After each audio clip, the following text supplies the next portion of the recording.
Dito naman kami sa resto bar. Halo-halo time. Halo-halo time. And guys, halo-halo kami ngayon kasi mainit dito sa Kuwait. Ayan. Ayan ang mga kasama ko. Itong magalo-halo.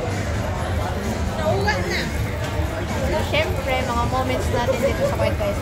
Sabi mo, last na kasi. Last na day off kasi uuwi na sila. Last na day off. Grabe naman ay. My next day off, Philippines na guys. Uuwi na kasi guys. Magkano nga yung ano doon?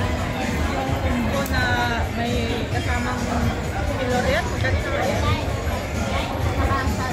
Yan, halo-halo muna kami bago kami mamaya punta sa another restaurant. Dami ng gusto nila guys yung Chowking. Kasi minsan lang sila nakakalabas. Amen, sa restore Davao. Now, Davao. Mag-free ka na dyan. Mag-uwi ka na. Davao guys. Walang pera. Kaya lang magbayad.